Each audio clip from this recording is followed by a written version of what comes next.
How would you assess how things are going, a week plus in the camp? Yeah, I mean, we hadn't done a ton of tackling yet. That's a huge part of it, but you can still coach off of leverage and how we throw the ball carry. I think that's inconsistent right now. Just getting guys out there who hadn't played a whole lot and playing full speed. But I've seen flashes of good stuff, just got to be consistent. Coach Harrell talked about toughness, I guess it would have been last Thursday. And, while I was talking about the guys, I think the toughest people I know are consistent, and in what they do on a daily basis. And that's what we're trying to get out of those guys. But seeing plenty of flashes, like I'm sure Coach Harrell's mentioned, we've got some older guys, not necessarily always experienced, but they're older, so they know how to come to work and things like that. So the effort's there, we just got to hone in on doing our job and all those types of things. Do you feel that when you got here for camp, everybody had retained everything that was installed in the spring? Yeah. I think there was a lot of retention from the spring, but at the same time, we brought in a lot of guys over the summer. So I think we had a good offseason, we had a good summer, and I think we're probably day 7 or 8, whatever it is now. Really we've got everything in from a base down standpoint. So really now you're just evaluating the player, because he should know what to do and things like that. And if he doesn't know what to do, then he's not going to be out there. So. But I think they're retaining what we want them to do. It's just a matter of executing and going out and playing football. Seems like as you've gone into full pads, like I saw a couple of your guys like Farmers carrying a dude off the field today. Have you kind of seen that intensity? How is it matched up intensity-wise with what you want? So Our guys play with an edge. I'll give them that. The culture that was here already when I got here. These guys, they love football. They play with an edge. They play violent, and we've been pretty violent this spring or this fall camp. So far. I appreciate that. That's what we need. You still got to practice like a pro and take care of your teammates when the time comes. But I'm looking forward to us being live on Saturday in the stadium. When you put on the full pads this past weekend, how long in your experience do you expect to lose all the rust and kind of get back to full game shape? It's like I said. I think you gotta go defensively. You got to go tackle. I don't see how you can evaluate who your best 11 to 22 guys are if you don't know who can tackle. Because we can run all the best schemes in the world, but if we can't tackle and get off blocks, that's just what defense is. So, I think once we get that full scrimmage under our belt, we'll have a good evaluation, and slowly but surely we'll chip away at who we think are the guys we need to roll with.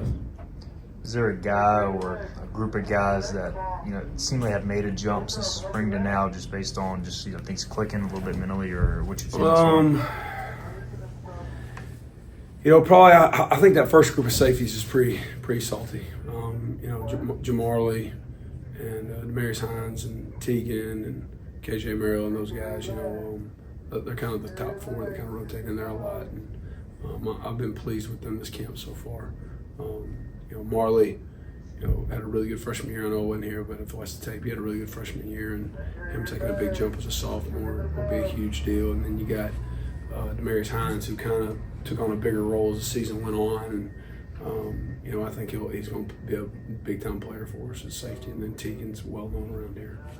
When you have a guy like Jamarly who, probably has some expectations, how do you make sure there's no sophomore slump? Like you keep asking him to go to the next level, or keep pushing him to go to the next level. Yeah, I think as long as you hold people accountable, they're going to continue to get better. There's always something he can improve on, and he's a special kid. He doesn't. He sits right in that chair right there, and he's got the best eye contact in all our unit meetings, and really focused and locked in. He runs the show out there at free safety, and really pleased with him. He doesn't act like a sophomore. But we push all these guys. It doesn't matter if you're the all-conference NFL guy or whatever, and that's the culture of our team. I have had no issues with him. I have no expectation of him having a sophomore slump. Well, Teagan, he's a guy who left, came back, obviously with different coordinators at the time. Yeah. But when you're bringing so many young guys along, how does having an older guy like that help with, getting everything installed the way you want? Yeah, because, as a young guy, you try to teach them, but they really don't get that many reps to learn, right? So you got to have solid 1s and 2s who can go out there and give reps. So when you turn on the tape, you can say, this is how you do it, this is how you practice, this is how you prepare, ... And having guys like Tegan, that helps a lot, because it doesn't matter what scheme we run. He's been in a lot of systems, and he picks things up really easily.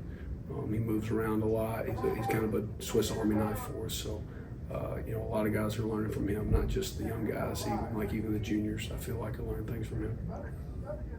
Coach Josh obviously been here a while. I think Yeah. the longest tenured assistant. I know you've got a background coaching D-line. What do you just kind of notice from his group and his technician teaching and kind of the growth they've made since you've been here? I mean, they got a great no-nonsense approach. I love that. Everybody always talks about O-line. It's kind of a group that gets no credit. I think especially those interior guys, they get double-teamed half the time. And if anybody thinks that's easy, to try having 600 pounds of leaning on you for 50 plays and see how you like it, So I think those guys just have a no-nonsense approach of just understanding I'm going to do my job and I'm going to go to work every single day. And Coach Tesh is one of the best in the business and does a great job of preparing those guys. Like you said, D-line was kind of my baby for a long time, and I really like how those guys are playing. And we just, we're really deep there, not because we got 8 all-conference kids, but because we got a lot of guys that can play for us. So when you have that, those guys can push each other because it's probably a rotating door as to who starts, and so we're really excited about that group in that regard and the competition. If they don't come on their A game, they'll be able to be a 2 the next day. And so really excited about how they're practicing and the group they have. Coach, Sam Daka almost kind of feels like a wild card in this defense. How is his move to a different position and being able to be so flexible for you guys, being able to help your defense? Good. Just when you got a guy that long, it doesn't matter if you got him on the edge or at linebacker, it helps your defense. I think him honing in on linebacker is what he's working on. I thought he had a good off season. He's eager to learn, and if we can just get him in spots to fit his skill ability, I think it's going to help our defense a lot.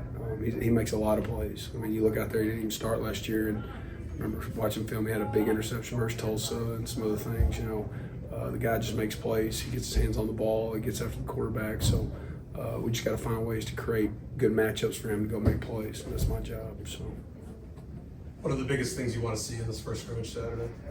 let's just tackle well. That's obvious, I guess. But when it comes down to it, that's what the game is. I think we run the best schemes. I think we got a great group of staff, but we got to tackle, and that's stopping the run and driving on the football when they choose to throw it. So I want to see us do that. I think we'll do it well. Sometimes in practice when you're thud, you tell them, you probably would have missed that tackle. They say, no, if we were full speed, I would have. There'll be no excuses this time around. So that's what I love. I ain't got to listen to it. And so I'm excited to see those guys go out there and pull their pin and get guys on the ground.